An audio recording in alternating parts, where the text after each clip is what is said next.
The words hung in the air between them, impossible to take back. I think I'm falling in love with you, Ryan. Melissa's voice trembled slightly as she spoke, her eyes never leaving his.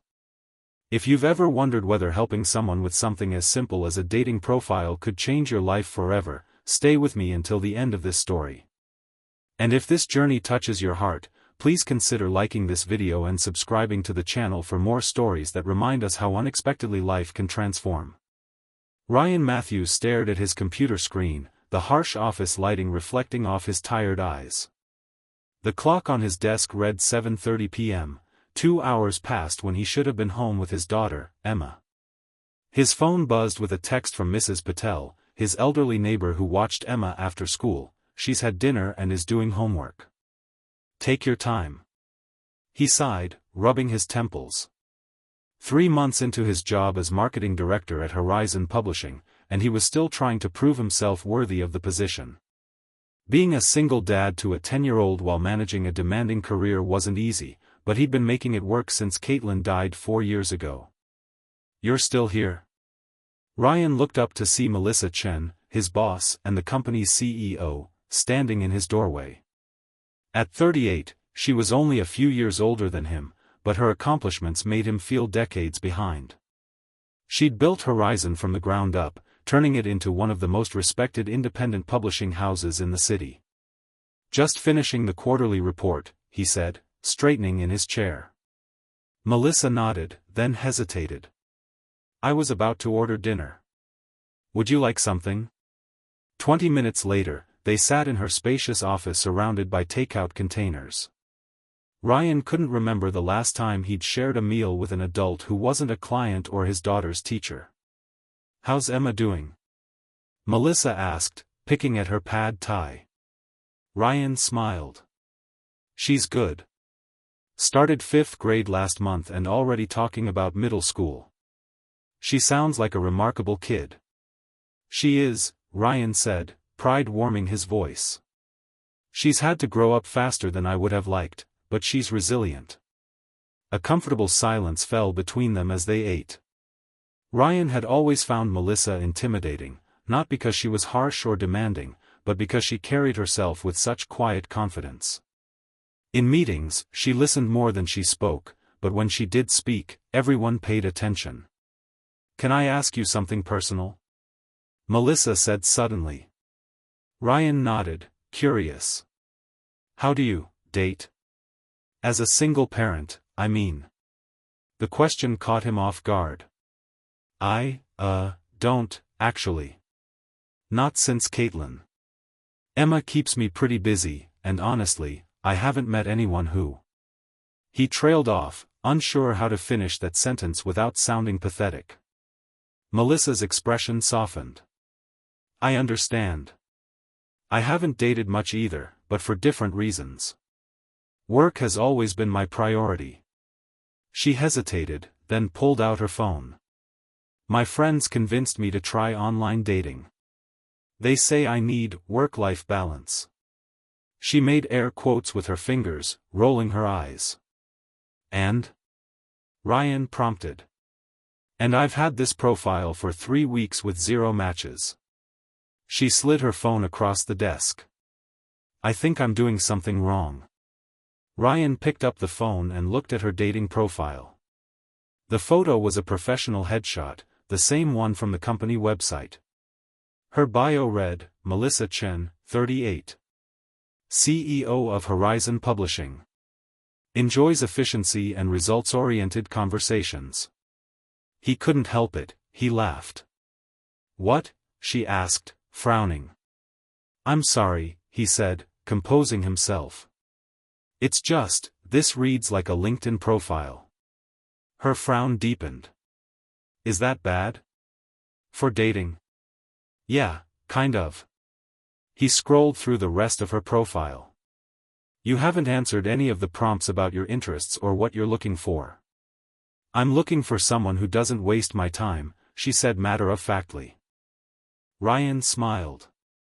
That's a start, but maybe we could phrase it more invitingly. I mean, I could help you.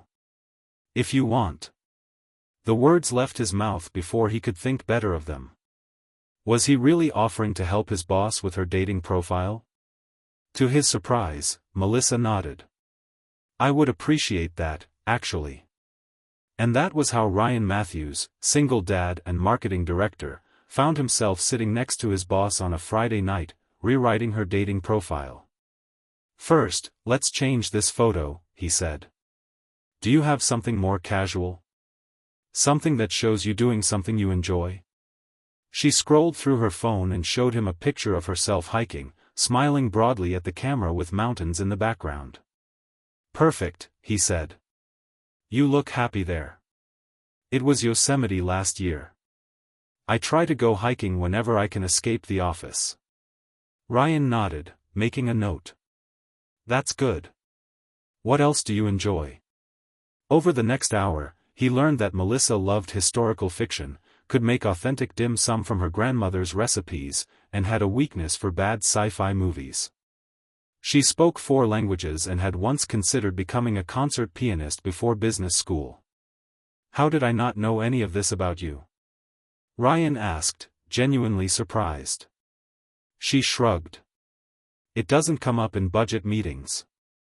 As they rewrote her profile, Ryan found himself enjoying her company. Behind her professional exterior was a woman with depth, humor, and vulnerability, someone who admitted she worked too much because it was easier than facing an empty apartment. There, he said finally. How does this sound? Book publisher by day, amateur chef by night.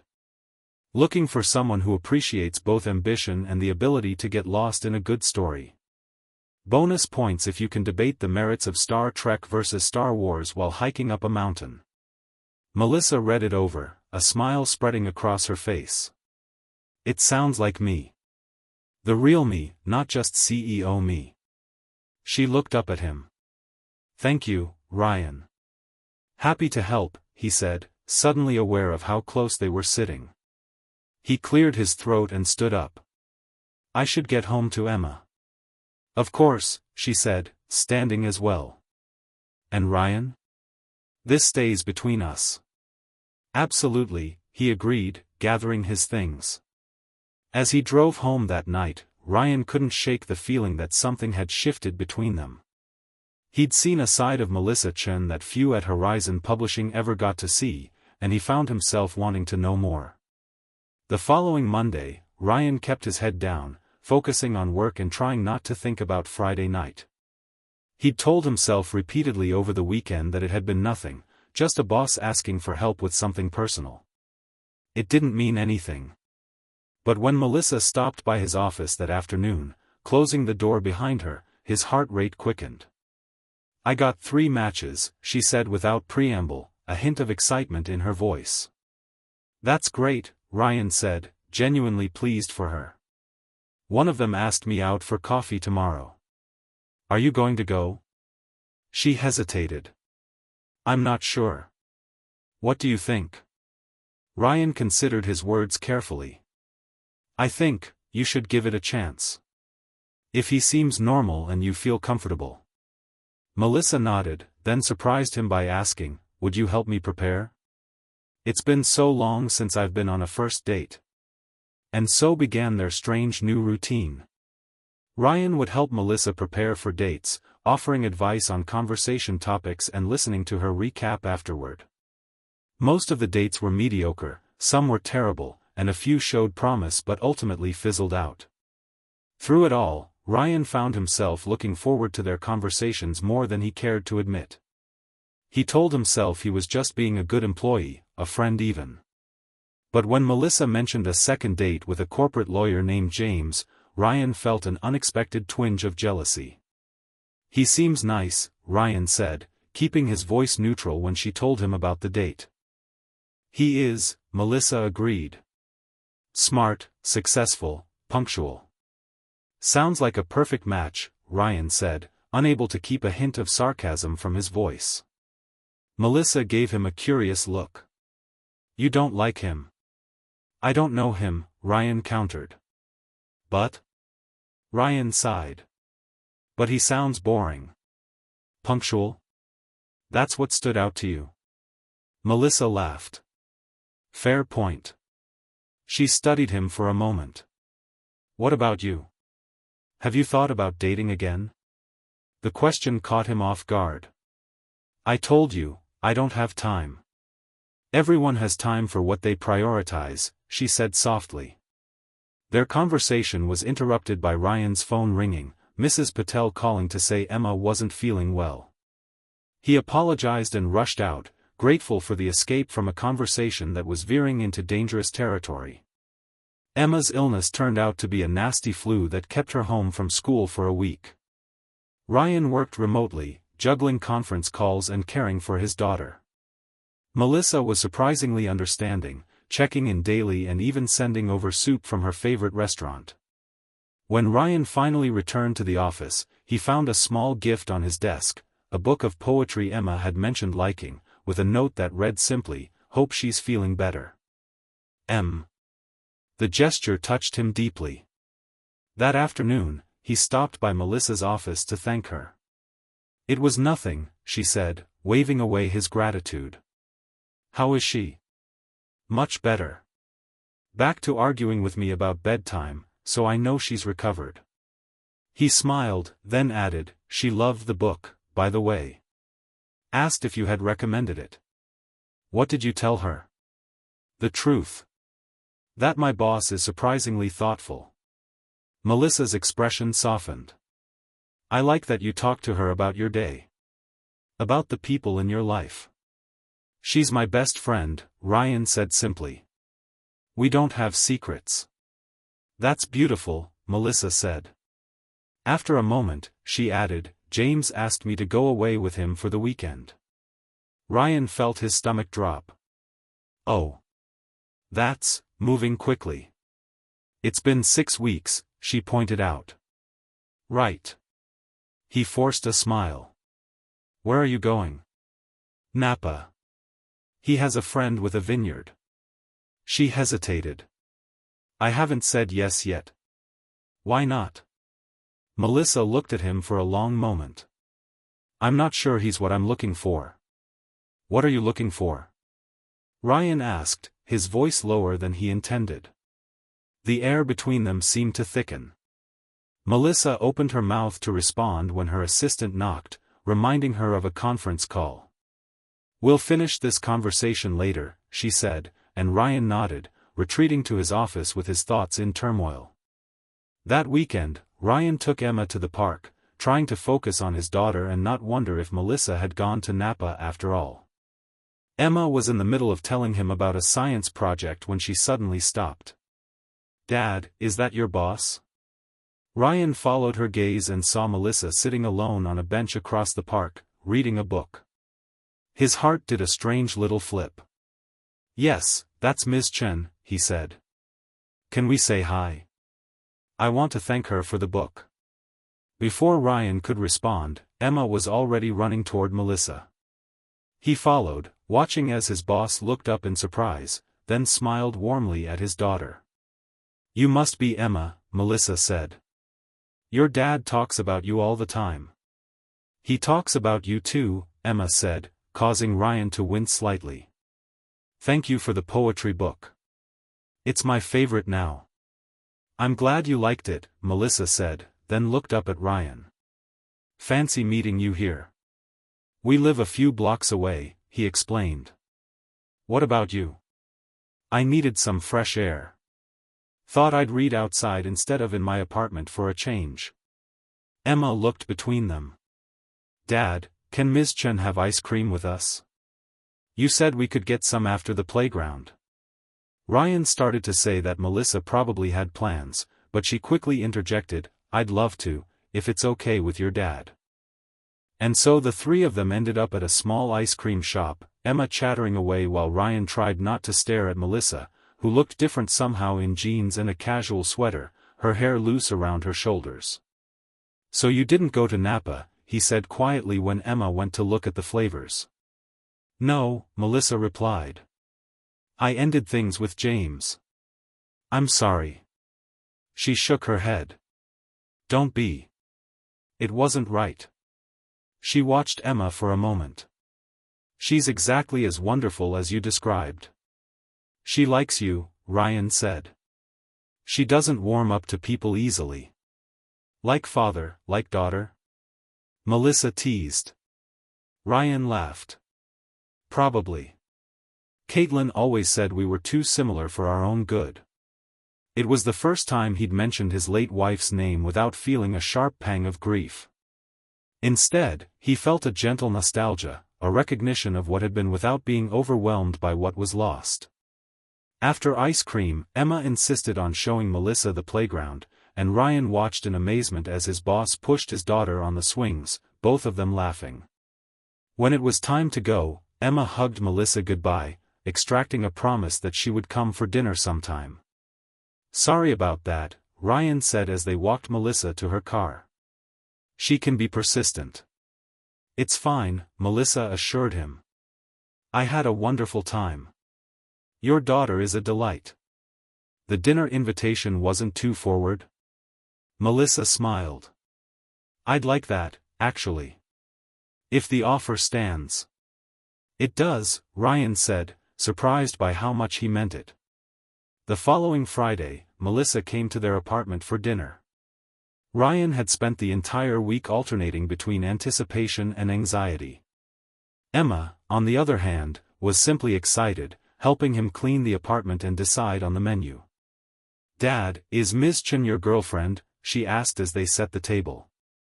Ryan nearly dropped the plates he was holding. What? No. She's my boss, Emma. So? Mrs. Patel says you light up when you talk about her. Ryan made a mental note to have a word with his neighbor about discussing his love life with his daughter. Mrs. Patel has an overactive imagination. Emma gave him a look that was far too knowing for a 10-year-old. Do you like her, though? Not as a boss, but as a person? Ryan considered lying, then decided against it. They didn't have secrets. Yes, I like her as a person. She's smart and kind and interesting. Mom would want you to be happy, Emma said quietly. Ryan's throat tightened. I know, sweetheart. And I am happy. I have you. Emma hugged him. You can have more than just me, Dad. It's okay. Before Ryan could respond, the doorbell rang. Emma ran to answer it, leaving Ryan to collect himself. Dinner was surprisingly relaxed. Melissa brought a homemade apple pie for dessert and won Emma over completely by asking thoughtful questions about her interests and actually listening to the answers. After dinner, Emma insisted on showing Melissa her room, and Ryan could hear them laughing as he cleaned up the kitchen. When Melissa finally emerged, she was smiling. Your daughter just showed me her rock collection and explained why sedimentary rocks are superior to igneous. I think I've been converted. Ryan laughed. She's going through a geology phase. Last month it was ancient Egypt. She's incredible, Melissa said sincerely. You've done an amazing job with her. Thank you, Ryan said, touched by the compliment. That means a lot. Emma appeared in the doorway, already in her pajamas. Dad, can Ms. Chen read with me tonight? Ryan looked at Melissa, who nodded. I'd be honored.